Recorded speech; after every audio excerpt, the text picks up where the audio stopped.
She only asked for a loaf of bread, but no one knew she was the missing daughter of the US president, gone without a trace for 4 years. A washed-up comedian, a seemingly random video, and a secret that would shake Washington to its core, along with a love story no one saw coming. From the sidewalk to the White House, from a hidden past to a sunset proposal, this is a story you won't be able to look away from. Mason Reed used to be a name dropped on late-night shows and top talk shows, but then came the scandals, the pressure, and a string of personal failures that sent him spiraling. Now, instead of bright stage lights, he sits alone in his living room, editing videos and counting views. He had just wrapped up filming a vlog for his struggling YouTube channel, a channel full of humor and hope, much like the man himself. As he stepped outside to get to his car, his eyes paused at the corner near the bus stop. A young woman sat curled beneath an old billboard. She was thin, her hair matted, her face pale under layers of dirt, but her eyes were bright and strangely composed. She clutched her stomach. Clearly, she was hungry. Mason hesitated for a few seconds, then walked over. "Are you okay?" he asked gently. The girl looked up. "Just need something to eat. I'm sorry if I'm bothering you." No begging, no bitterness. She spoke softly, politely, like she was asking for directions, not food. That alone made Mason stop in his tracks. "My name is Lily," she said, eyes lowering. "Lily Carter." Mason swallowed hard. He didn't know what struck him more, the way she clung to her dignity despite her situation, or simply the quiet steadiness in her gaze. He pulled down his mask and smiled faintly. "Lily, would you like to come have dinner at my place? I mean, don't get me wrong, I'm a good guy, I'm a comedian. Maybe you've seen me on TV, or maybe not." He laughed a little too loud, then held out his hand. Lily hesitated, then nodded and stood up. Mason thought to himself, this could make a great video. A feel-good clip. Maybe it could raise funds for a shelf, something bigger. What he didn't know was that this moment, this handshake, was the beginning of something neither of them could have imagined. A twist was coming, and it wasn't going to be a punchline. Mason's kitchen was filled with the warm aroma of spaghetti sauce and garlic butter toast. Lily ate slowly, carefully, as if rushing might wake her from some nightmare. Mason sat across from her, trying not to seem too curious as he watched. He had originally planned to film a simple clip, "Comedian helps homeless girl, a journey of healing," but things were quickly proving to be anything but simple. "You okay?" Mason asked again, his voice softer this time. Lily nodded. "Thank you, so much, but if you're thinking of filming, I'd rather not." Mason froze for a moment, his hand still holding the phone, camera app already open. "Oh, no pressure at all. I just thought maybe if we shared it, it could help more people." "I know," Lily interrupted, her tone gentle but firm. "I'm grateful, really, but I don't want my face online. I've been running too long to be recognized now." That sentence gave Mason a chill. "Recognized?" He repeated silently in his head, but he chose not to press further.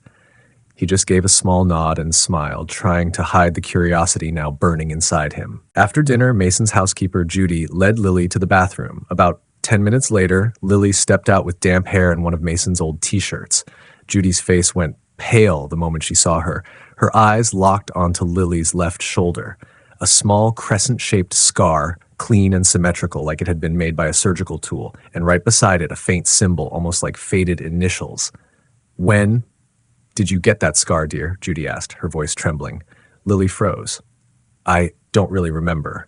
I was in a car accident a few years ago, hit my head on the window, was in a coma, had memory loss for almost a year after. When I woke up, I didn't know who I was, just had an old notebook with the name Lily Carter in it." Mason, standing nearby, went still. He studied her more closely, the way she spoke, her tone, even the way she held a spoon. Everything felt refined, not like someone who'd been living on the streets for long. "Where did you go to school?" he asked. "A private one, if I remember right, called St. Germain Prep in New York." Mason almost choked. St. Germain? That wasn't just any school. It was where the daughters of politicians, CEOs, and even presidents went. The girl in front of him, thin, lost, who'd been begging for food just an hour ago, had just pronounced preparatory like she'd walked straight out of the Ivy League. A chill ran down Mason's spine. Not from fear, but because he realized he just stepped into something way bigger than any vlog he'd ever filmed. Mason sat still in his small studio, staring at the unopened laptop and silent microphone in front of him. He was supposed to be writing a new script for a comedy video, something he had to do if he ever wanted to salvage a career that had once hit rock bottom after a messy scandal. But instead, all he could see in his mind was Lily, the scar, the eyes, the polished, educated voice, and that one sentence, "I don't want to be recognized." Something wasn't adding up, and he hated that feeling, the sensation of being dropped into a mystery movie without a script. That night, Mason quietly opened his laptop, pulled up YouTube, and typed in St. Germain Prep valedictorian speech. A stream of videos appeared, mostly dry, formulaic graduation clips. But then one title caught his eye. Lillian Carter, class of 20XX, St. Germain valedictorian. He clicked play. The screen showed a young woman with softly curled black hair wearing a deep blue graduation gown. Then her voice, measured, warm, filled with depth and intelligence, rose through the speakers. The world doesn't need more successful people. The world needs more kind ones. Mason shot to his feet, heart pounding. There was no mistaking it. That was Lily. He scrubbed back and slowed the video, pausing on the moment she turned her head to the left. Her shoulder caught the light, revealing a faint scar beneath the thin fabric, right where he'd seen it. Lily wasn't just a homeless girl with Ivy League diction. She was the valedictorian of one of the most elite, expensive prep schools in the country. The next morning, Mason decided not to say anything about the video. He didn't want to scare her, but he couldn't ignore it either. When he brought breakfast into the living room, Lily was seated quietly, reading one of the old books Judy had pulled from the shelf. She looked different now, still thin, but her eyes were clearer, her hair neatly brushed, and a soft, uncertain smile rested on her lips. "Lily?" Mason hesitated. "Did you ever give a graduation speech?" She flinched. "Why are you asking me that?" "I found a video. It might be you. Same name, voice, same school, and that scar." Lily went silent for a long time. She looked down at her hands, then spoke softly like she was telling someone else's story. "I remember standing on a stage under hundreds of lights talking about kindness. But after that, there was an accident. I was taken to the hospital with no ID. I lost my memory. They didn't know who I was. When I woke up, all I had was a notebook with the name Lily Carter written in it. I thought it was my name. But now, I'm not so sure." A chill ran through Mason. The name, the school, the voice, it all matched. But if it was really her, why hadn't anyone come looking for her all these years? Then a thought hit him. Either someone didn't want to find her, or worse, someone had made sure she wouldn't be found. And Mason knew now. He wasn't just stepping into a story about helping someone.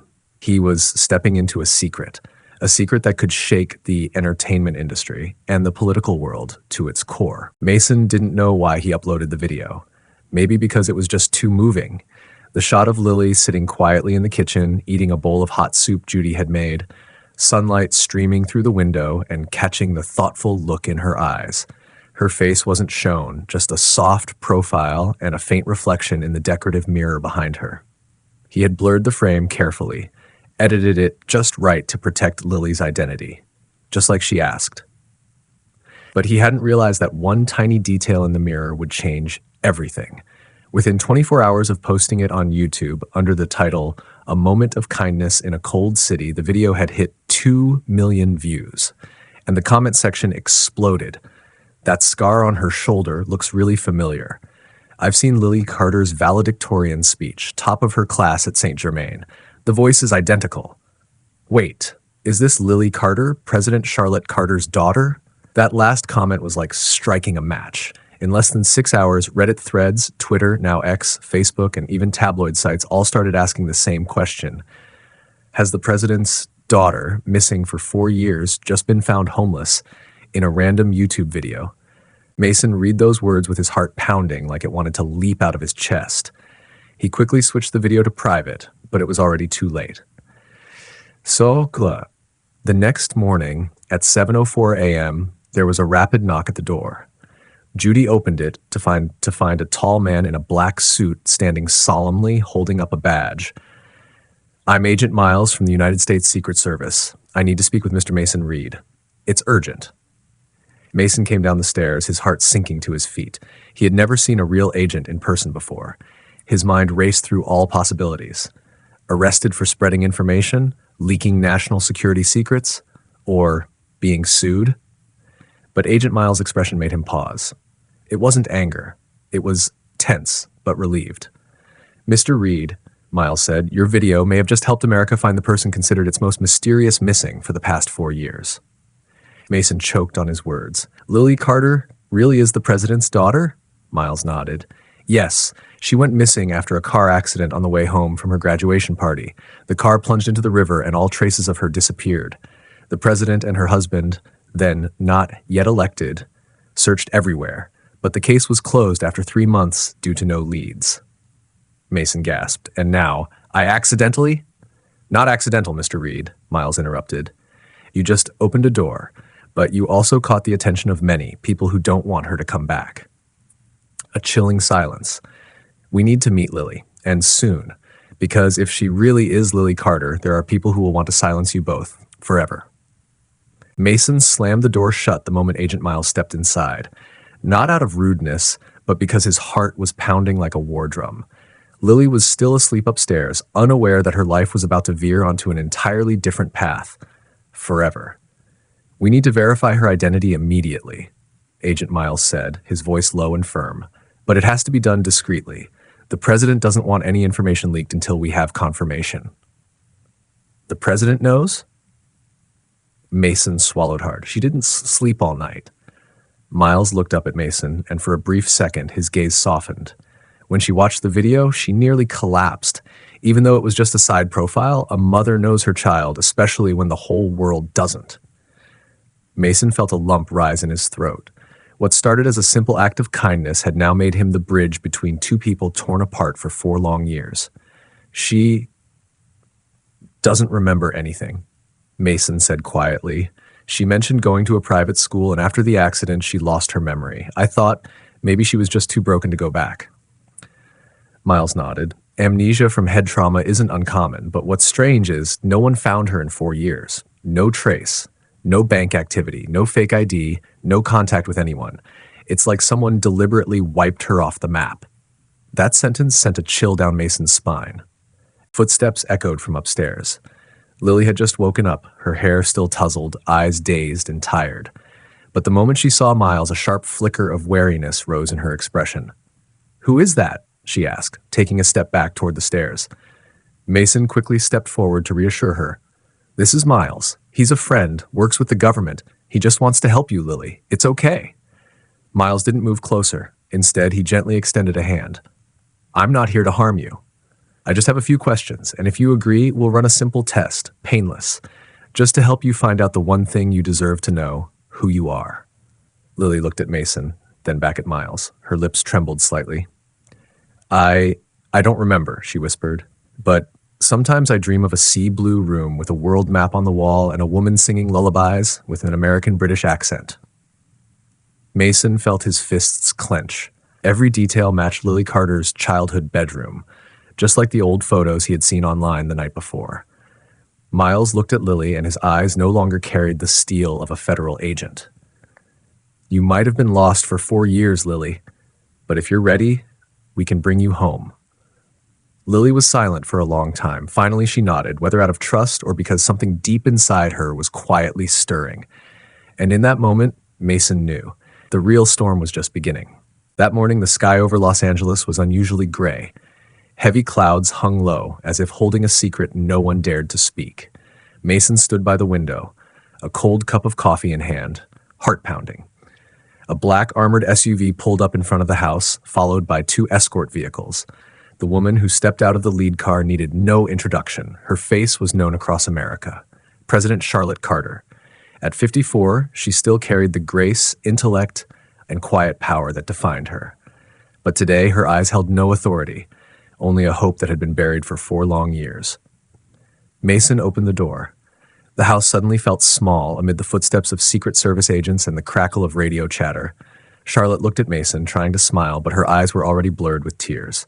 "She's upstairs," Mason said softly. Lily was sitting on the sofa, wrapped in one of Mason's oversized sweaters.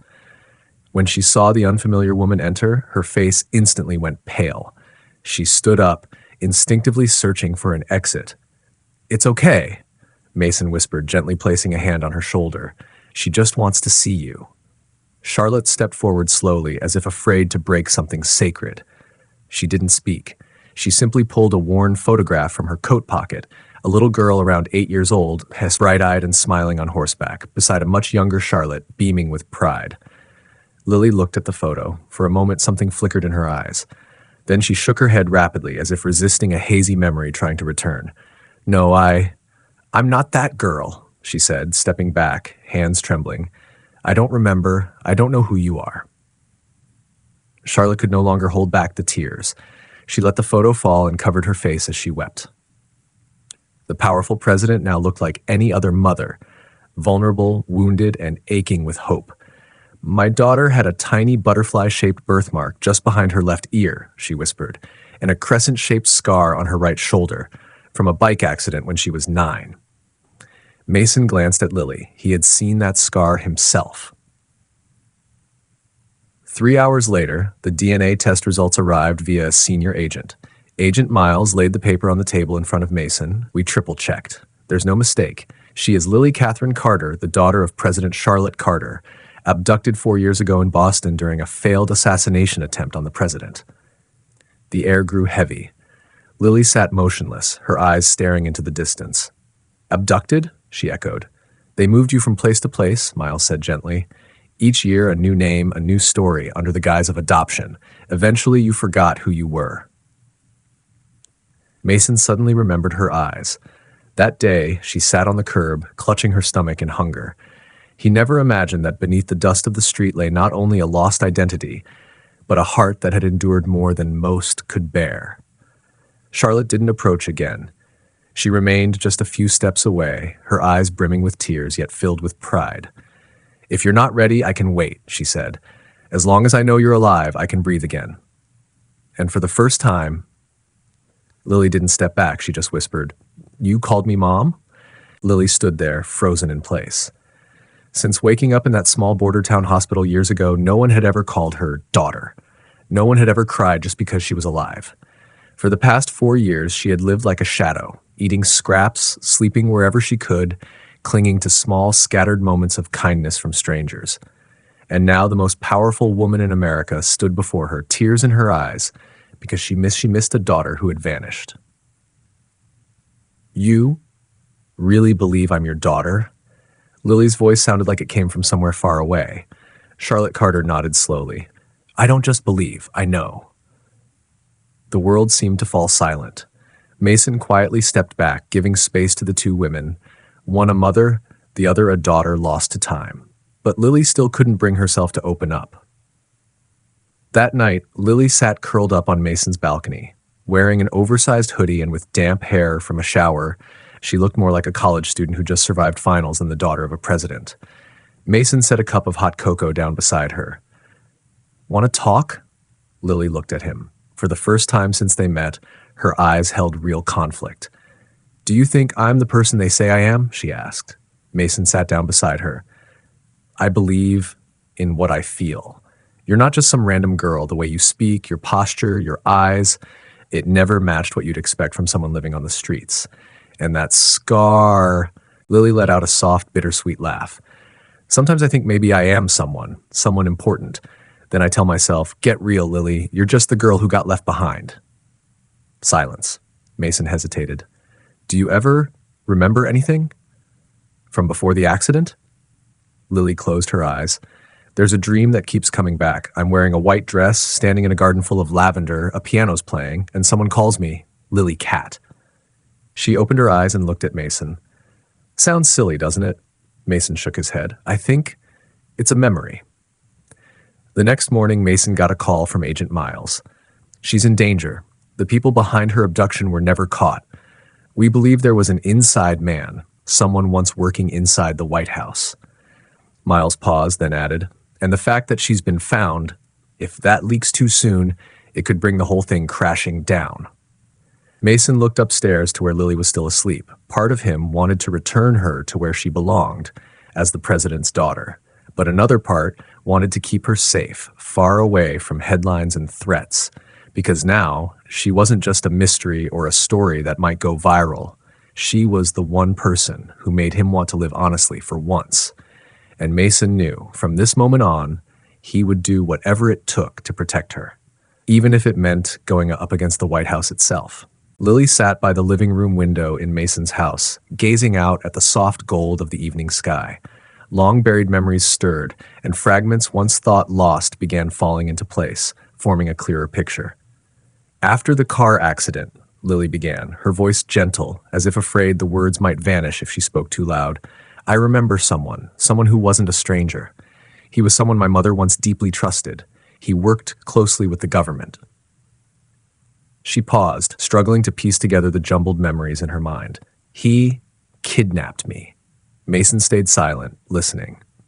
Why? He asked. He said if I ever resurfaced, it would create a massive scandal, a political disaster that could destroy my mother's image. Lily exhaled shakily. She's the president, and me, I was just a liability, she continued, her voice trembling. After the crash, they gave me a new name, moved me through different foster homes. At one point, I was left on the street, hungry, scared, with no idea who I was. Mason nodded, the weight of her story settling heavily over him. Not far away, in a minimalist White House office, Charlotte Carter sat in silence. She knew the truth was out, and there was no more hiding it. Her meeting with Mason took place on a rainy afternoon in his private office. She stepped in, eyes red-rimmed, her voice soft but laced with pain. I gave up everything. Personal happiness, the moments of being a regular mother, all to preserve the image of a nation and the dignity of the presidency. Charlotte paused, then let out a quiet sigh, her eyes glistening. I used to think my daughter had died in that accident, because if she hadn't, I couldn't understand how she could disappear from the world for 4 years. That's why I couldn't let the truth come out. But now that you've returned, it's too late to turn back. Mason looked at her, then turned to Lily, who was standing by the door, tears welling in her eyes. Lily wondered, if everything had been buried so deeply, why was she the one who had been found? Why had Mason, a struggling comedian trying to revive his career, shown up at just the right moment to pull her from the shadows? Was fate playing a cruel joke? But deep down, Lily knew one thing for sure. She was no longer the lost, homeless girl she used to be. She was the daughter of President Charlotte Carter, who had spent the last 4 years living in fear and isolation. And now she had to face the painful truth. To return to her rightful place, she would have to confront a past full of secrets and powerful forces that wanted her gone for good. Mason placed a gentle hand on Lily's shoulder. We'll get through this together. No one gets to take your life away from you ever again. Lily looked at Mason, a flicker of hope in her eyes. The real battle was only just beginning. After the first few days basking in the blinding lights of the White House, amid congratulations and media attention, Lily felt her heart grow heavier. Not because of the chaos beyond her control, but because of the deep sense of not belonging in what was supposed to be her own home. She stared out the window, watching faint rays of sunlight filter through thick glass, but all she felt inside was darkness and cold. The hurried footsteps of security staff, the reporters waiting outside, the curious glances and whispered gossip, it all left Lily feeling choked with emotion. One night, she quietly packed a few clothes and essentials, then slipped out of the lavish room without a sound. No goodbye to her mother, not even one last look back. By morning, news of Lily's disappearance exploded across the media like a bombshell. Reporters swarmed Mason's home with relentless questions. Sensational headlines popped up everywhere. Mason Reed, the president's daughter's secret lover. Hollywood meets the White House, a scandalous romance. Who's hiding the truth about Lily Carter? Mason felt like he was caught in an endless whirlwind. The days of filming vlogs to help others had turned into a relentless cycle of interviews, handling rumors and dodging cameras.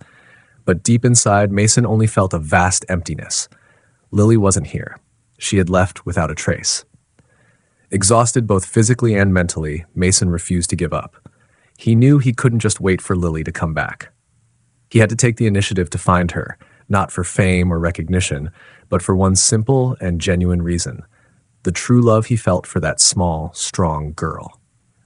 He began his journey by reaching out to everyone who had ever met Lily, following every lead.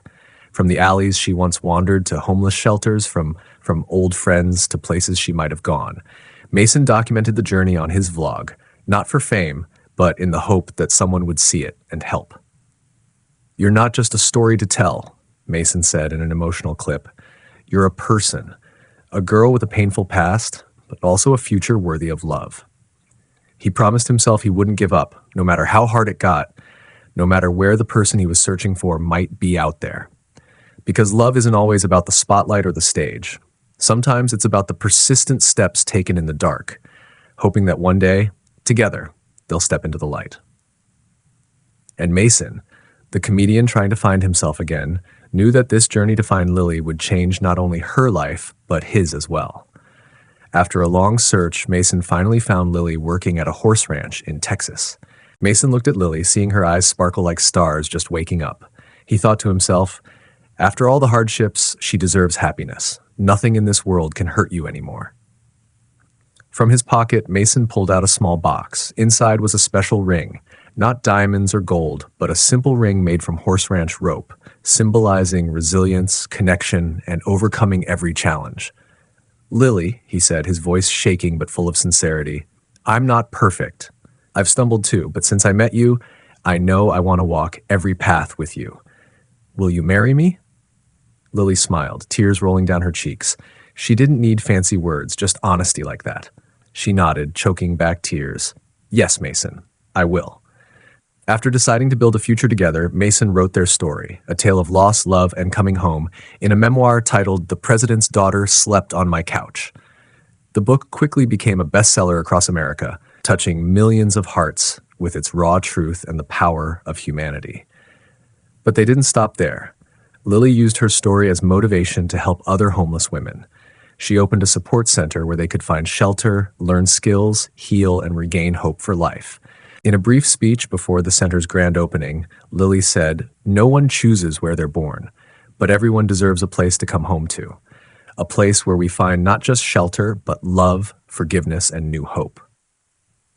Mason stood beside her, holding her hand tightly, two lost and wounded souls who had now found each other and were building a true home together. Their story wasn't just about a missing girl and a kind man. It was living proof that no matter how dark life's crossroads may be, with perseverance, honesty, and love, we can still find the light. And most importantly, everyone deserves a place to call home, no matter where or how. The sunset faded slowly in the sky, but in their hearts, a new chapter, warm and full of hope, was only just beginning.